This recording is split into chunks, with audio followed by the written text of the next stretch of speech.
This is still Midday Live on TV3. We've brought you some sports and politics. Time now for business, and I've been joined by Kweku Timmy. Good afternoon, Kweku.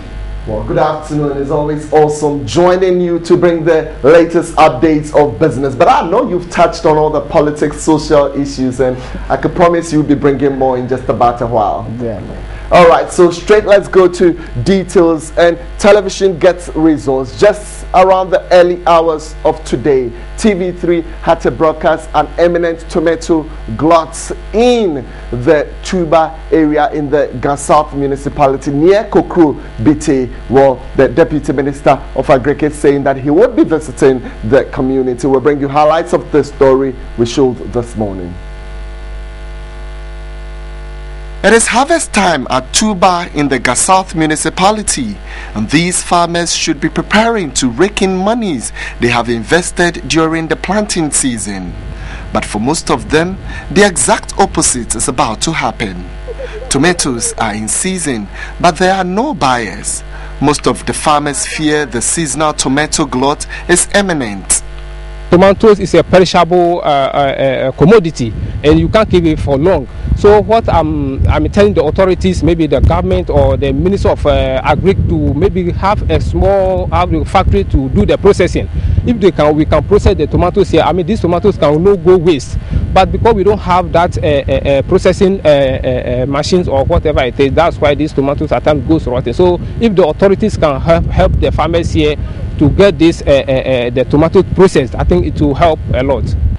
But why will traders from Accra travel beyond the corridors of Ghana to Burkina Faso just in search of tomatoes when they can get enough from Accra? Could this be related to pricing? Timothy Kwewago is in charge of pricing the tomatoes at the farm gate.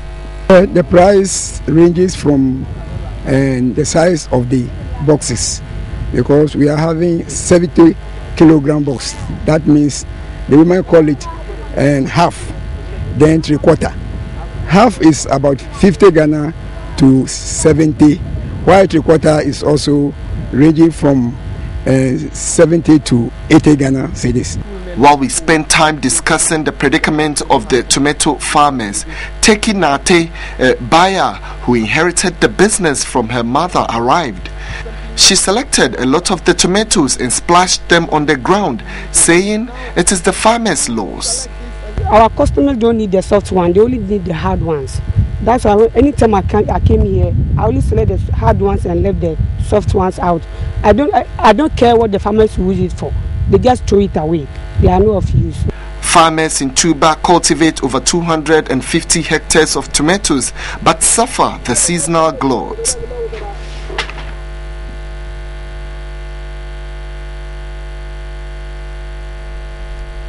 Well, when news breaks, we're the first to bring it to you very shortly. We'll touch on some price increases with the Public Utilities Regulatory Commission. We'll be filling you in on the details shortly. But before then, over 60 timber companies have collapsed in the last 20 years owing to the plummeting revenue that has declined from about 200 million euros annually to about 120 euros. So speaking in an interview with TV3, Chief Executive Officer of the Ghana Timber Millers Organization regretted the slump has resulted in over 30,000 job losses.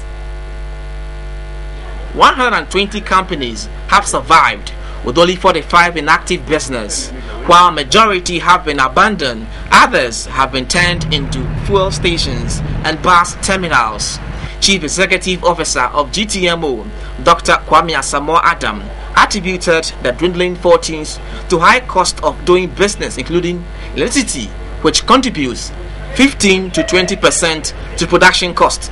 He said the industry risks imminent collapse in 5 years if nothing is done to reverse the trend. The revenue has reduced from 200 million euros to down to about 120 million euros a year. The employment has reduced to only 30,000. That is, we've lost 70,000 over the last 20 years, and the number of companies have also reduced drastically. We've lost over 60 vibrant companies across the country. Dr. Samuel Adam expressed worry that some NGOs unjustifiably put pressure on the Forestry Commission to increase stumpage fees on the already dying industry. He said stumpage fees should be commensurate with the market price of wood and cost of processing. A lot of the species at the moment, that is a lot of the trees that we fell, have low market value, and therefore if the fees paid are increased, one, we may not be able to sell it for a profit, and even at the moment, because of the low value, not all the species are harvested. Dr. Sama suggested access to capital and the creation of an industrial timber plantation. He disclosed that when the voluntary partnership agreement with the European Union is activated, it will make it possible to export only legalized sourced timber.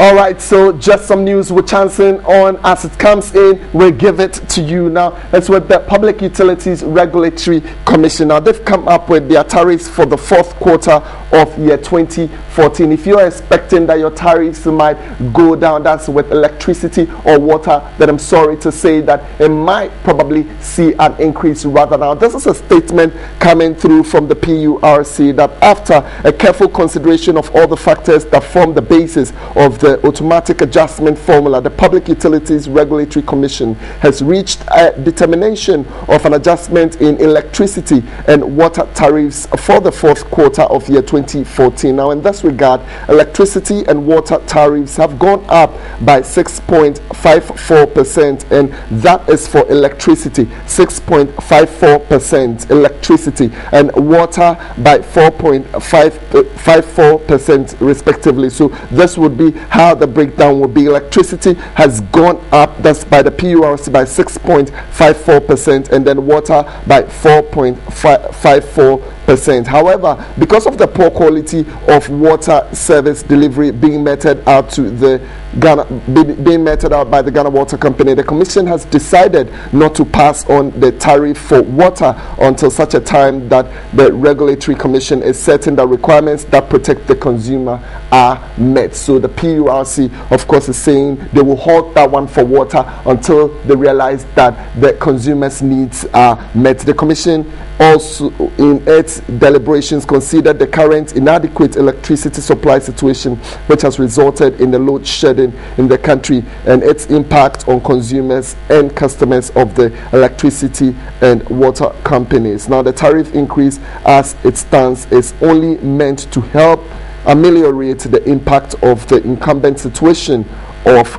dependence on crude oil in the generation mix at the current electricity supply situation in the country. So that is information coming through. You heard it here first. TV3 will be following details and we'll be bringing you all the updates as and when it comes through. Well, just before we go, let's quickly touch on your finances. Let's look at how the Ghana cedi has performed against other major trading currencies. Well, after seeing a decline for some time now, it is slowed in its process of decline. The Ghana cedi against the British pound is currently being bought at 5 Ghana cedis 2318 pesos, and then 5 Ghana cedis 2376 pesos. Just that of the dollar has also, well, it keeps going down though, by hovering around 3.1987 around the forex bureaus. Depending on where you're changing it, it could be slightly up or slightly down, but that's the buying rate, and then the selling rate currently is 3.2013. So those are some updates from the market. Later at 4:30 we'll do more business and we'll tell you as it is. My name is Kwekutimin.